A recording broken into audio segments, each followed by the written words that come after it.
সার্জিস আলম ও হাসনাত আব্দুল্লাহ এত বড় নেতা হয় নাই যে তাদের কাছে ক্ষমা চাইতে হবে, বরং তাদেরকেই আগে প্রকাশ্যে ক্ষমা চাইতে হবে। আমরা আপনাদের কাছে ক্ষমা চাই যে যত দ্রুত যেভাবে আপনাদের পাশে আমাদের দাঁড়ানোর প্রয়োজন ছিল আমরা সেটা করতে পারিনি। এই সীমাবদ্ধতা স্বীকার করতে আমাদের বিন্দুমাত্র সমস্যা নেই। বিসমিল্লাহির রহমানির রহিম। আসসালামু আলাইকুম ওয়া রাহমাতুল্লাহি ওয়া বারাকাতুহু। সম্মানিত দর্শক শ্রোতা, কেমন আছেন আপনারা সবাই? আমি আশা করব সবাই অনেক অনেক ভালো আছেন এবং সুস্থ আছেন। আপনাদের সবাইকে শুভেচ্ছা এবং স্বাগতম জানাচ্ছি আমাদের নতুন একটি ভিডিওতে। দর্শক, আজকের ভিডিওটি খুবই গুরুত্বপূর্ণ এবং চাঞ্চল্যকর অনেকগুলো তথ্য রয়েছে আজকের এই ভিডিওর মধ্যে। আজকের এই ভিডিওটি আপনি ইতিপূর্বে কখনো দেখেননি, তাই অনুরোধ করব যে লেটেস্ট আপডেট ভিডিওগুলো পেতে অবশ্যই আমাদের চ্যানেলটি সাবস্ক্রাইব করবেন এবং পাশে থাকা বেল আইকনটি বাজিয়ে রাখবেন। দর্শক, কথা বাড়াতে চাই না, মূল বিস্তারিত ভিডিওটি এখনই আপনাদেরকে দেখাবো এবং পরবর্তীতে বিস্তারিত আলোচনা করব ভিডিওর শেষে। ইনশাআল্লাহ সম্পূর্ণ ভিডিও জুড়ে সঙ্গে থাকার চেষ্টা করুন। চলুন বিস্তারিত ভিডিও দেখে নিই। যাদের প্রাণের বিনিময়ে, রক্তের বিনিময়ে এত বড় একটা অর্জন, এত বড় একটা পরিবর্তন, তাদের পাশে আমাদের দাঁড়ানো।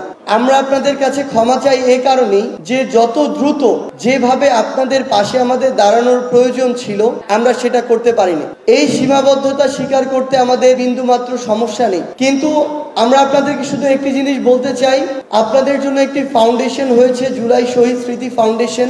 ঢাকার শাহবাগে বারডেম হসপিটাল এবং হোটেল ইন্টারকন্টিনেন্টাল এর মাঝে রয়েছে।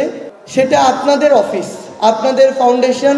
আপনাদেরকে এই যে একটা প্রাথমিকভাবে আর্থিক সহযোগিতা করা হচ্ছে, এটা মাত্র শুরু। এই ফাউন্ডেশন সারা জীবন আপনাদের পাশে থাকবে আপনাদের ফাউন্ডেশন হয়ে। এটা শুধুমাত্র আর্থিক সহযোগিতার শুরু। ধাপে ধাপে আরও আর্থিক সহযোগিতা, শহীদ পরিবারের অন্তত একজনের চাকুরির ব্যবস্থা করা, পুনর্বাসনের ব্যবস্থা করা। আমাদের যে আহত যোদ্ধারা অনেক দিন ধরে এই বিষয়টি নিয়ে ভুগবে, কিংবা যে ভাই আমাদের চোখ হারিয়েছে, হাত পা হারিয়েছে, তাদের তো একটা পুনর্বাসনের ব্যবস্থা করতে হবে। সেই জায়গায় এটা রাষ্ট্রের দায়বদ্ধতা, আমাদের দায়বদ্ধতা। Double million offer Walton fridge কিনে পেতে পারেন 20 লক্ষ টাকা, রয়েছে কোটি কোটি টাকার নিশ্চিত উপহার। আমাদের এই পরিকল্পনাগুলো সাজানো হচ্ছে। ডিসেম্বরের মধ্যে আমাদের ভেরিফিকেশন টোটালি কমপ্লিট হলে আমরা আমাদের প্রাথমিক সকল সহযোগিতা পৌঁছে দিব এবং আমরা আমাদের জায়গা থেকে অন্যান্য প্রক্রিয়াগুলো শুরু করব। আমাদের ফাউন্ডেশন থেকে এখানে আসার আগে সকলকে একাধিকবার কল দেওয়া হয়েছে। আমরা 55 জনের সাথে একদম যোগাযোগ করতে পেরেছি। অনেকের নাম্বার ভুল দেয়া, ফোন নাম্বার যেটা আগে দিয়েছিলেন, অনেকের ফোন নাম্বারে কল ঢুকছে না। অনেকে রিসিভ করেছেন, রিসিভ করে বিশ্বাস করছেন না যে এটা আসলে ফাউন্ডেশন থেকে দেওয়া হয়েছে এবং তথ্যগুলো আমাদেরকে দেয়া হয় নাই।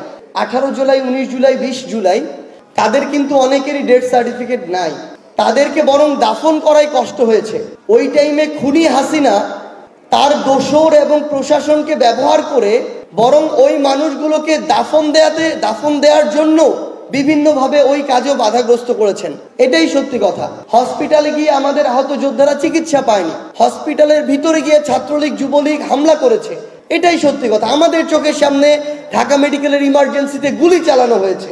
সেই জায়গায় কারো যদি এই ডেথ সার্টিফিকেট না থাকে, তাহলে ইউনিয়ন পরিষদ থেকে হোক, ওয়ার্ড যে যদি থাকে কাউন্সিলর, যেটা সিটি কর্পোরেশন বা পৌরসভা, সেই অফিস থেকে হোক, আমাদের একটা প্রত্যয়ন পত্র লাগবে যেখানে লেখা থাকবে তিনি স্থানীয় বাসিন্দা, তিনি এই অভ্যুত্থানের শহীদ এবং তাকে এখানে দাফন করা হয়েছে।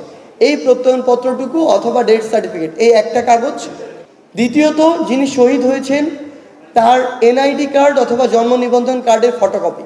তৃতীয়ত, যিনি নমিনি হবেন তার এনআইডি কার্ড অথবা জন্ম নিবন্ধন কার্ডের ফটোকপি, মেইনলি এনআইডি কার্ডের। এখন নমিনি যদি এমন হয় যে বাবা মা আছেন, ওয়াইফ আছেন, তাহলে 3 জনেরটাই লাগবে।